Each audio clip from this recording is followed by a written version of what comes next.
Bienvenidos a mi clase de cardio. El día de hoy vamos a hablar sobre ruidos cardíacos. ¿Qué son los ruidos cardíacos? No son más que ondas sonoras que se producen en el corazón y los grandes vasos, que se van a determinar por su frecuencia, su intensidad, su duración. Los ruidos cardíacos, propiamente dicho, tenemos los soplos y los frotes. Los ruidos cardíacos propiamente dicho están compuestos por el R1 y R2, el R3, que puede ser fisiológico, el R4, que siempre es patológico. Tenemos también los clics eyectivos, los clics no eyectivos, los chasquidos de apertura de la válvula y los galopes de suma, que ya los vamos a ver. Entonces tenemos el primer ruido, que es el R1, que está compuesto por el cierre de las válvulas auriculoventriculares. Tiene un componente de la válvula mitral y el componente de la válvula tricúspide. El cierre de las válvulas auriculoventriculares se determina porque la presión intraventricular supera la presión intraauricular. Al momento de superar esta presión, se cierran las válvulas. Este ruido normalmente se puede ocultar único porque la cercanía de las válvulas puede opacar que una se cierre primero y otra después y se escuche como un ruido único. Lo otro que tiene que se influye aquí es que el componente de la válvula tricúspide es de baja intensidad. Entonces puede estar opacado por un solo ruido que es el de la válvula mitral. Este ruido puede estar aumentado o disminuido su intensidad de alguno de los componentes y puede desdoblarse y puede escucharse separado, porque se va a aumentar o disminuir. ¿Qué pasa? Se puede aumentar la intensidad de alguno de sus componentes si en el momento del cierre de las válvulas auriculoventriculares las valvas se encuentran abiertas, es decir, al final de la diástole las válvulas se encuentran abiertas, y lo que hace es que aumenta la intensidad del componente mitral o tricúspide. Se va a dar por una estenosis tanto mitral o tricúspide. Cuando hay un intervalo PR corto, que llamamos intervalo PR corto, es cuando la contracción auricular y la contracción ventricular se acercan. Esto puede ser por una taquicardia sinusal, un síndrome de preexcitación o estados circulatorios hiperkinéticos. Cuando hay una sobrecarga de volumen, un aumento de velocidad y cambio de la presión intraventricular, ya sea por una comunicación interventricular o interauricular, o cuando hay un aumento del flujo por la persistencia de un conducto arterioso. Estos últimas dos lo que hacen es también un aumento de intensidad, ya sea el componente mitral o tricúspide.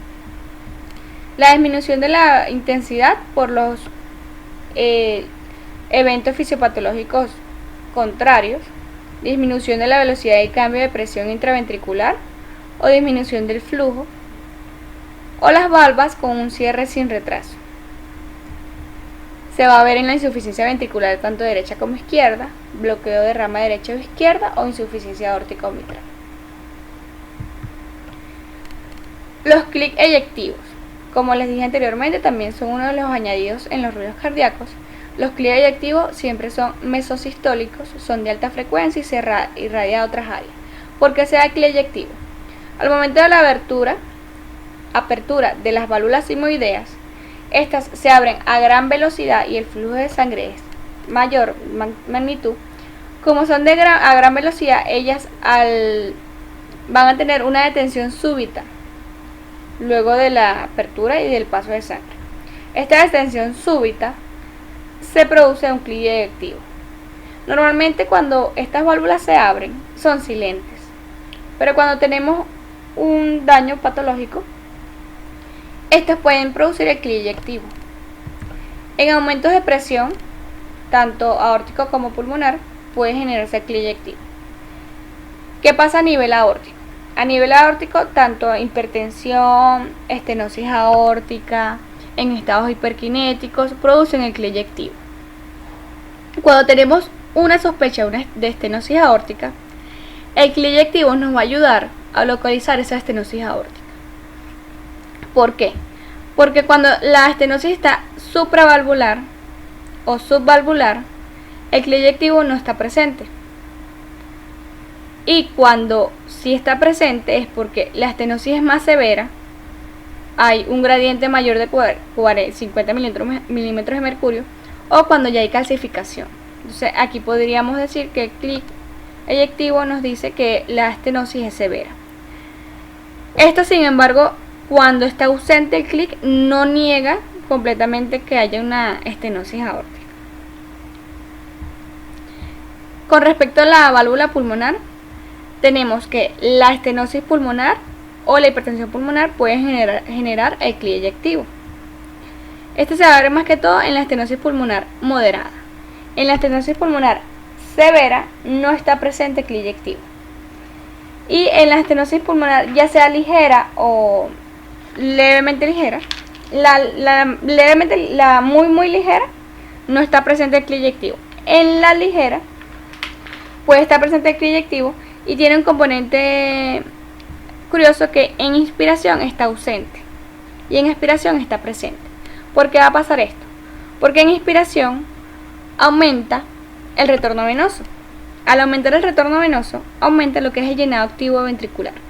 Y esto hace que aumente la presión diastólica final del ventrículo. Al aumentar la presión diastólica final del ventrículo, las válvulas van a estar abiertas antes del inicio de la contracción ventricular. Entonces, al las válvulas estar abiertas antes del inicio de la contracción ventricular, de la contracción isovolumétrica, disculpa, esto lo que hace es que desaparece el clic eyectivo. Entonces, en la estenosis puede desaparecer por esta causa. Y en la estenosis y en la fase de inspiración, que hace este componente, se aumenta la fase diastólica final del ventrículo y hace que las válvulas se mantengan abiertas y en inspiración no se escuche el clic eyectivo. Sin embargo, en la expiración sí se va a escuchar el clic eyectivo. Entonces también nos puede decir qué tan severo es la estenosis pulmonar, el clic eyectivo. El clic no eyectivo se va a ver en prolapso de válvula mitral. Eso se da por un abombamiento de las valvas, que frecuentemente es la posterior, hacia la aurícula izquierda, como lo vemos acá. Este generalmente es mesosistólico. Sin embargo, puede estar en otras fases del telesistólico, protosistólico, en otras fases del ciclo. Tenemos el segundo ruido cardíaco, que se da por el cierre de las válvulas aórticas y pulmonar, que son las válvulas sigmoideas. Esto se va a dar porque la presión intraventricular desciende sobre la presión intraarterial. Al momento de descender esta presión intraventricular, se cierran las válvulas sigmoideas. El segundo ruido sí tiene un desdoblamiento fisiológico y se va a dar, ¿por qué?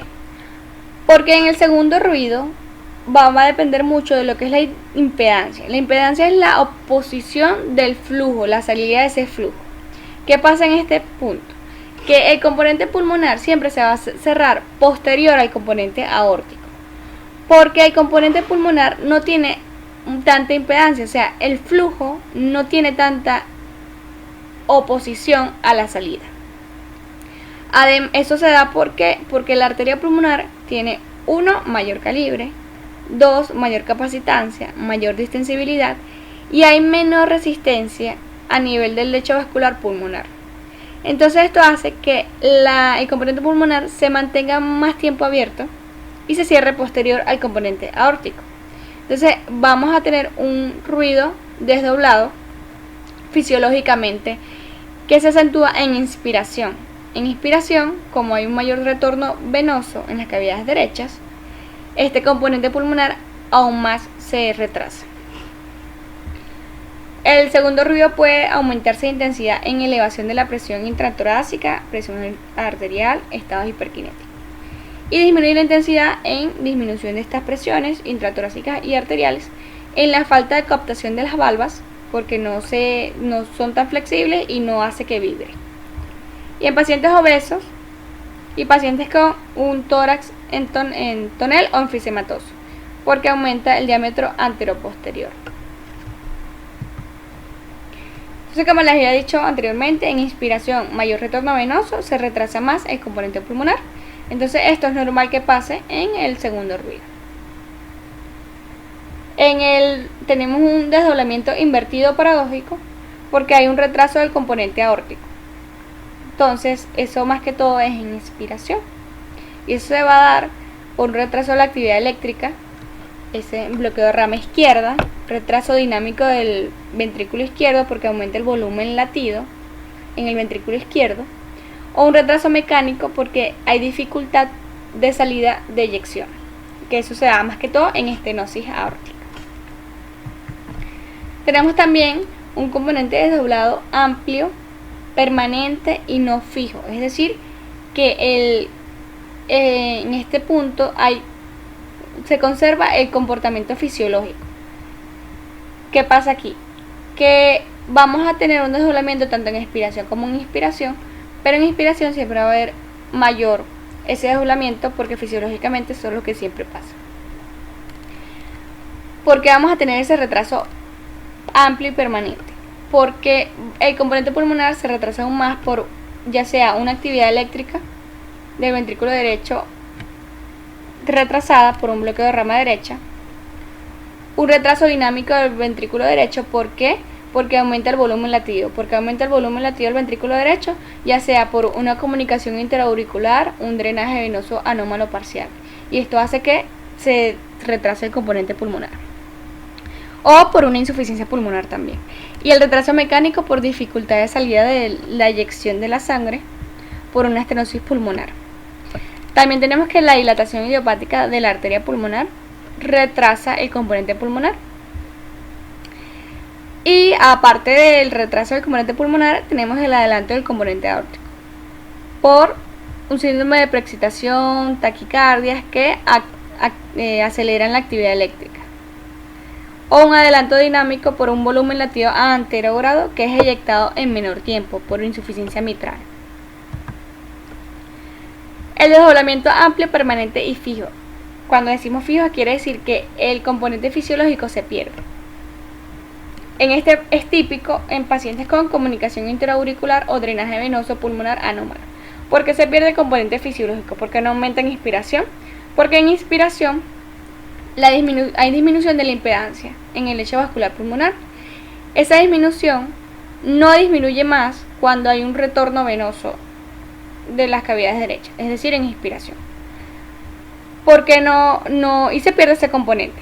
Porque al no disminuir más la impedancia, eso se puede dar porque ya sea por un circuito derecho-izquierdo, un cortocircuito derecho-izquierdo, que no hace que el retorno venoso empeore y retrase aún más el componente pulmonar. Por eso es que se pierde el componente fisiológico. Puede estar no amplio esa pérdida del componente fisiológico, permanente y fijo, y no amplio. También igual en la comunicación intraauricular, en drenaje venoso pulmonar anómalo, y en la comunicación interventricular y la insuficiencia cardíaca congestiva global. En estas dos últimas, lo que pasa es que hay una alteración de la capacitancia y hay una pérdida de la resistencia arterial pulmonar y sistémica. Entonces eso hace que también no haya mayor disminución de la impedancia en la inspiración. El R2 único o estrecho también es patológico. No hay presencia del componente fisiológico y es por un adelanto del componente pulmonar, ya sea por un aumento de la impedancia. Eso se va a dar por hipertensión pulmonar. Retraso del componente aórtico por los mecanismos que ya hablamos, o por malformaciones vasculares congénitas, ya sea atresia pulmonar o un tronco común de los ventrículos. Cuando hablamos de chasquido de apertura, esto se va a dar en las válvulas auriculoventriculares, es inmediatamente después del segundo ruido, es de alta frecuencia y se irradia. Hay una detención súbita de las válvulas que se abren a gran velocidad, en este caso la mitral y tricúspide. Se puede dar por dificultad en la salida de sangre o por un aumento del flujo a través de la válvula, ya sea en estenosis, insuficiencia, comunicación intraauricular, intraventricular, persistencia del conducto arterioso o drenaje venoso pulmonar anómalo. Hablemos entonces ahora del tercer ruido cardíaco. Tercer ruido cardíaco es de baja frecuencia, no se irradia y es protodiastólico. Esto quiere decir que es posterior al segundo ruido. Se va a dar en el ciclo cardíaco porque después de la relajación isovolumétrica tenemos el llenado activo ventricular. El llenado pasivo ventricular, disculpe. El llenado pasivo ventricular es el llenado rápido del ventrículo. Al tener un llenado rápido del ventrículo, con presencia de una disfunción ventricular, esta disfunción ventricular hace que a mayor velocidad de la sangre que llega al ventrículo, no hay una respuesta con la expansión. O sea, hay una disminución de la extensibilidad de este ventrículo. Entonces, al tener una cavidad ya llena de sangre que no pueda recibir más sangre porque su extensibilidad está alterada, hay una detención súbita de este llenado pasivo rápido del ventrículo. Entonces, el R3 se va a dar por una desaceleración súbita del llenado pasivo rápido del ventrículo. Puede ser fisiológico, puede estar presente en pacientes jóvenes, menores de 40 años. Es de origen izquierdo y se oculta mucho mejor de cúbito lateral en cuarto y quinto espacio intercostal. Es de origen izquierdo es porque, como les hablé de que es por una falta de la disminución de la distensibilidad del ventrículo, que pasa en el derecho, que en el ventrículo derecho él tiene mayor respuesta sobre cargas de volumen. Entonces esa desaceleración del llenado ventricular en el ventrículo derecho no se presenta porque el ventrículo tiene la capacidad de extenderse mucho más. Por eso es que el tercer ruido no se escucha en las cavidades derechas. Cuando tenemos presencia de taquicardia tenemos un galope ventricular o también se llama galope protodiastólico. Entonces se va a dar por sobrecarga diastólica ventricular, por dilatación ventricular o por una disfunción sistólica. Es importantísimo llevarse el concepto de que disfunción sistólica por una fracción de eyección ventricular baja. Entonces este paciente con fracción de eyección ventricular reducida tiene presente un R3, es decir, pacientes con insuficiencia cardíaca con fracción de eyección disminuida tienen presente R3 en la mayoría de los casos. También en estados hiperkinéticos, en sobrecargas ventriculares crónicas de volumen, en daño miocárdico, que en este paciente entra la disfunción sistólica, en pericarditis constrictiva y miocardiopatías restrictivas, que son también pacientes que tienen presente el R3 porque hay una detención mayor y más súbita del llenado ventricular rápido. Siempre debe producirse el llenado ventricular rápido y pasivo y no está presente en las estenosis auriculoventriculares o hipertrofia concéntrica ventricular porque no se da la fase del llenado pasivo rápido del ventrículo tan pronunciada y no hay una desaceleración tan rápido de esta fase en estas patologías, en las estenosis auriculoventriculares y en la hipertrofia concéntrica ventricular. Por eso no vamos a ver un tercer ruido. El cuarto ruido es de baja frecuencia, es de poca intensidad, es presistólico. Este sí puede estar presente tanto en origen izquierdo como derecho y se va a dar porque es una fase del llenado activo ventricular determinado por la contracción auricular. Posterior a la fase que acabamos de hablar, que es el llenado pasivo ventricular rápido, viene el llenado activo ventricular. Este llenado activo ventricular está determinado por la contracción auricular, que es lo que también llamamos la patada auricular. Cuando aumenta la velocidad del llenado ventricular y se pone a mayor magnitud, se produce la patada auricular. Entonces, para nosotros tener presente un cuarto ruido, siempre tenemos que tener un ritmo sinusal, es decir, un paciente que tenga contracción auricular, que haya presencia de contracción auricular, porque si no, no vamos a tener presencia de cuarto ruido. También se ve en pacientes entonces con sobrecargas crónicas de volumen, sobrecargas crónicas de presión, sobrecargas agudas de volumen, pacientes con cardiopatía isquémica y pacientes con miocardiopatías hipertróficas. Entonces, hay dos requisitos necesarios, como les dije ahorita, para que se dé el cuarto ruido. Ya lo dijimos que es un ritmo sinusal. Debe haber una contracción auricular.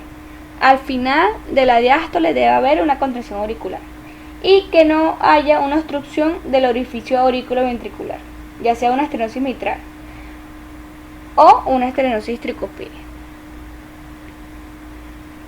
Y la conjunto con taquicardia se da el galope auricular o presistólico. Tenemos el galope de suma, que lo llaman también R7 por ser la coincidencia de R3 y R4. 3 más 4, 7. Por eso lo llaman R7. Es la coincidencia entonces de la fase del llenado ventricular, tanto en la fase rápida pasiva como en la fase del llenado activo, que es determinado por la contracción auricular. Entonces hay un acortamiento ahí de la duración de la diástole. Se escucha como un ruido único y se ve más que todo en pacientes siempre con frecuencias altas. ¿Ok? Entonces, para concluir, tenemos estos cuadros, estos casos, que es 2 ruidos alrededor del primer ruido. Siempre debemos pensar una en presencia de R4 o de R1.